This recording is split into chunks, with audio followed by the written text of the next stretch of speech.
So in 2001, I got diagnosed by a team of psychologists and psychiatrists. I can laugh about it now. It wasn't a laughing matter at that time. With major depression and anxiety. So I was also seeing an occupational therapist there. So there was like the whole medical team was accessible. That's what I liked about getting admitted or admitting myself.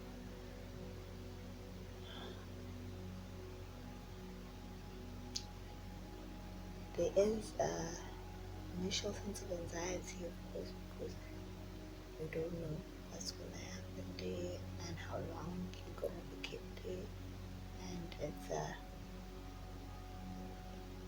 hospital is an area with the vibration of sickness and dread. As much as it can be clean and it's private hospital, and yeah, you can take yourself away from the buildings and what you know about that place, that it's a hospital and people die there, and think about something else, or just greet people and be friendly. That would be the ideal way of reacting for anyone who's admitted there. However, it's not the initial human response, like fight or flight gets in like that, although you knew you were going. However, when you're there and you start getting these sessions and you see some improvement and you feel empowered because you know you got techniques, you got now awareness of brain, that you need to control your breathing, be aware how you're breathing, because when you're in a situation of anxiety, it's like your body is aware of your mind and your emotions.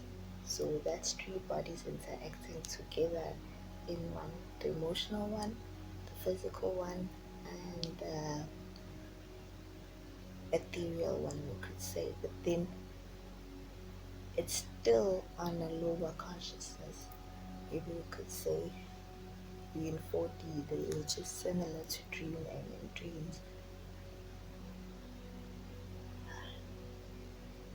you're still not conscious of what really is going on, and therefore you cannot have a solution, or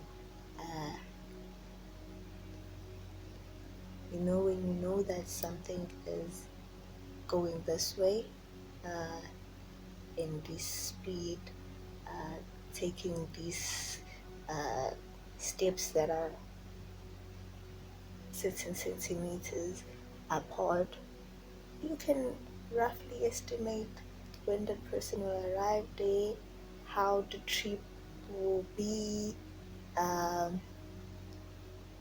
Okay, let's put you in there so that we can include all the three bodies.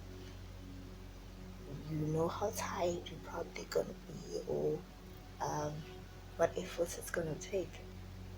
So you go for that walk with a little bit of sense of resistance, dread, right? But it's normal. You take it as normal and you do it.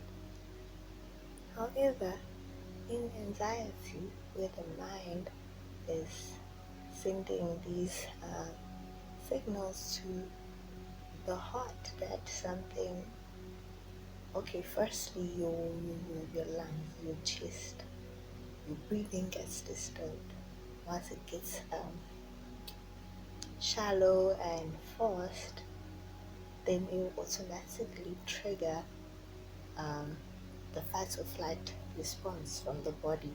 Now, that's going to the endocrine system, from the nerves, so from the brain the CPU unit, um, reacting and making things up without the higher self or the highest self um, interpreting, getting time to study the situation and have like feedback mechanisms they can put there or antidotes. That's what makes it worse. That is what actually perpetuates any anxiety. So this after being there for a while and getting discharged, I thought to myself, okay, no, I've always empowered myself with education or basic information when I don't know something or something doesn't make sense to me. I try to get as much credible information about it. So actually there's the internet now. When I was younger, I'd actually go to the library and get some books, and it wouldn't be like when I had to do homework. Like homework, it's prescribed. It's not something that you we um really trying to figure out yourself. So there's not much drive and thrill there. If you have to go to the library, you go there with your feet dragging last minute. However, when it's not homework, it's not, nobody told you to do it, but it's something that you have noticed and it has been worrying your mind that how is this happening? Why is this happening? Then you would go to that library and you wouldn't even feel the distance. Well, that's what was happening with me when I was younger. Now we have it at our fingertips, the cell phones and all.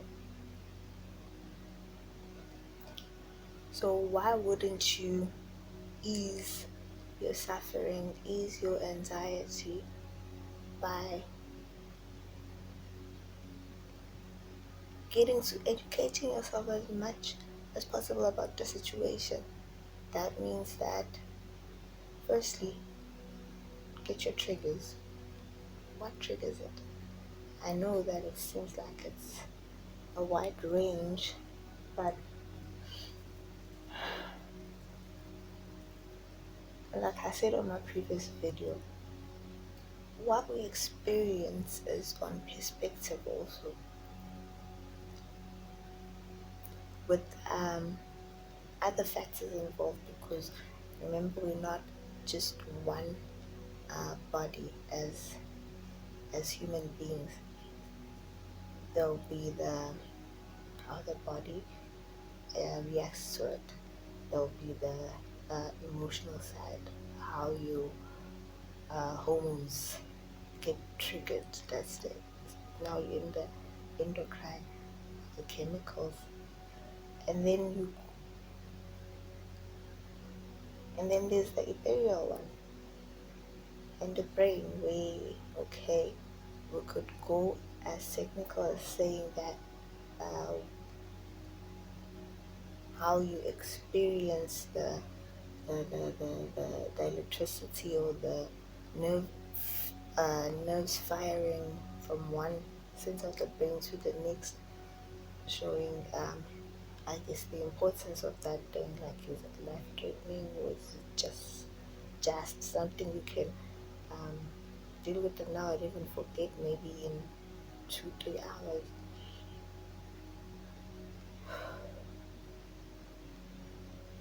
That's how it was. By one, catching you off guard, and two, trapping you in the state of unawareness. You feel these things, but there's one body that hasn't, and that's the most important one. The one that actually you would call maybe the architect of reality within you. That one will see the situation, study it in terms of it knows the lower realm, which is physicality, about distances and all of and sizes and all of that affecting things, right? It knows about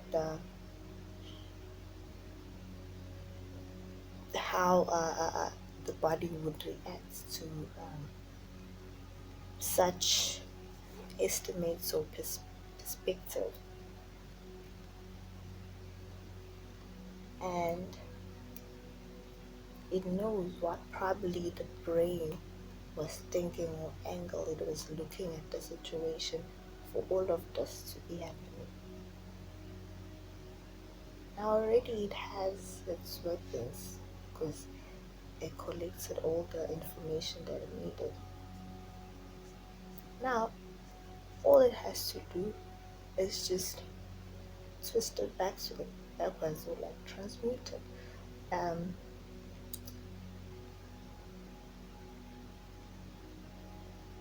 there's no good or bad. There's just, it's one feeling, it's one thing. It's just the degrees of it that make it different. Because right now you could say that, I'm feeling uh, happy, or I'm really happy. I'm having a slow day today, or I'm having a really horrible day today.